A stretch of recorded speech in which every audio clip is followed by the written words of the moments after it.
Have you ever felt like the deeper you think, the more distant you become from those around you? That the more you understand the world, the less people seem interested in listening? If so, you're not alone. History is filled with great thinkers who were ignored, ridiculed, or even persecuted, not because they were wrong, but because they saw what others refused to see.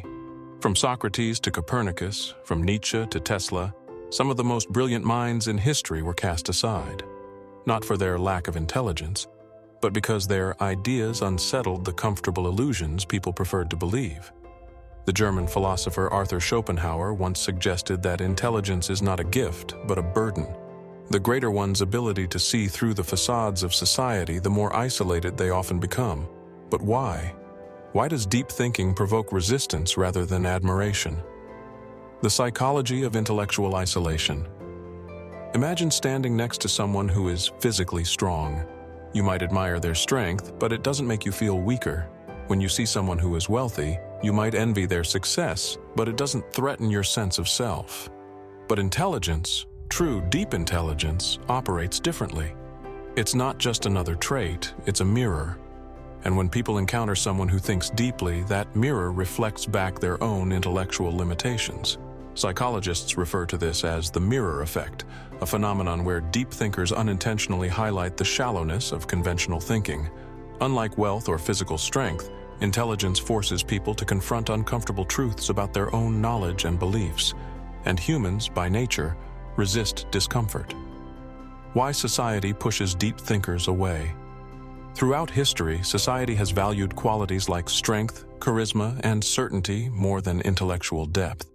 Leaders who exude confidence, regardless of whether they are correct, often gain more followers than those who encourage deep reflection and uncertainty.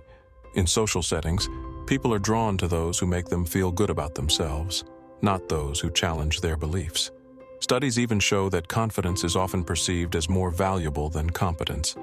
This is why bold, simplistic ideas often gain more traction than complex, nuanced truths. Have you ever tried introducing a thought-provoking idea in a casual conversation, only to be met with blank stares or immediate topic changes? This isn't a coincidence, it's a defense mechanism. When people hear something that challenges their worldview, their brains often enter self-preservation mode. Rather than engaging, they dismiss. Rather than questioning, they reject. Deep thinkers don't just question assumptions, they disrupt the tribal harmony that human survival was built upon. And for most of history, belonging to the group meant survival. Being too different, whether in thought or behavior, often meant exile. This instinct still lingers today. The science behind the fear of intelligence. Modern neuroscience reveals something even more fascinating. When people feel intellectually inferior, their amygdala, the part of the brain responsible for fear and threat detection, becomes highly active. In other words, deep thinking doesn't just make people uncomfortable, it actually triggers a primal fear response. Why?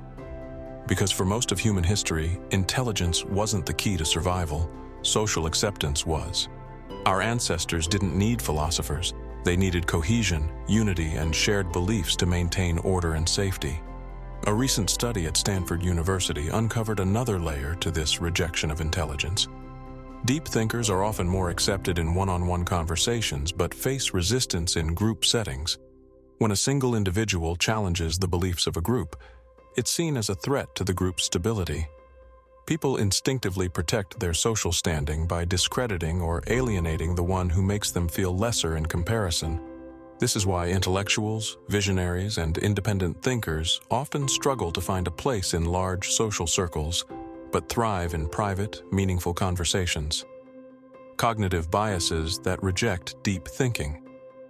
Psychologists have identified several cognitive biases that further explain why intelligence is often met with resistance. The Dunning-Kruger effect. Those with low ability tend to overestimate their competence, while highly intelligent people often doubt themselves. This creates conflict. Those who know little believe they know much, making them dismissive of deeper insights. Status quo bias. The human brain prefers familiar ideas over new, disruptive truths. Intelligence often introduces uncomfortable complexity, leading people to instinctively resist it. The backfire effect. When people encounter evidence that contradicts their beliefs, they don't change their minds. They become even more committed to their original views. This is why challenging popular narratives often leads to pushback rather than enlightenment. Social media and the decline of deep thinking. In the digital age, this problem has only worsened. Social media algorithms prioritize engagement over depth, meaning that simplistic, emotionally charged content spreads far faster than complex, well-reasoned arguments. Look at the most viral content. It's catchy, bite-sized, and often misleading. Meanwhile, nuanced intellectual discussions are pushed aside. Society increasingly favors entertainment over enlightenment, making it harder for deep thinkers to find a receptive audience. What this means for deep thinkers.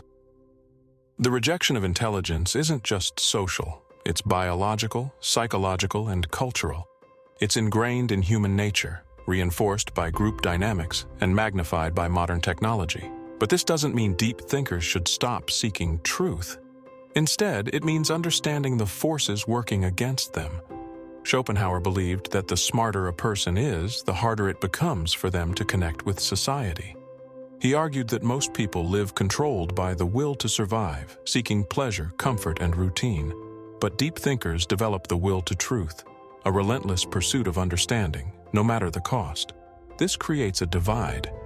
While most people chase wealth, status, and distractions, deep thinkers find themselves questioning the very foundation of these pursuits. And that questioning, more than anything, makes them outcasts in a world that rewards certainty over curiosity. So the next time you feel isolated for thinking deeply, remember, it's not a flaw. It's a sign that you see what others cannot. If this video resonated with you, hit the like button and share your thoughts in the comments. Have you ever felt that isolation was shaping you into something greater?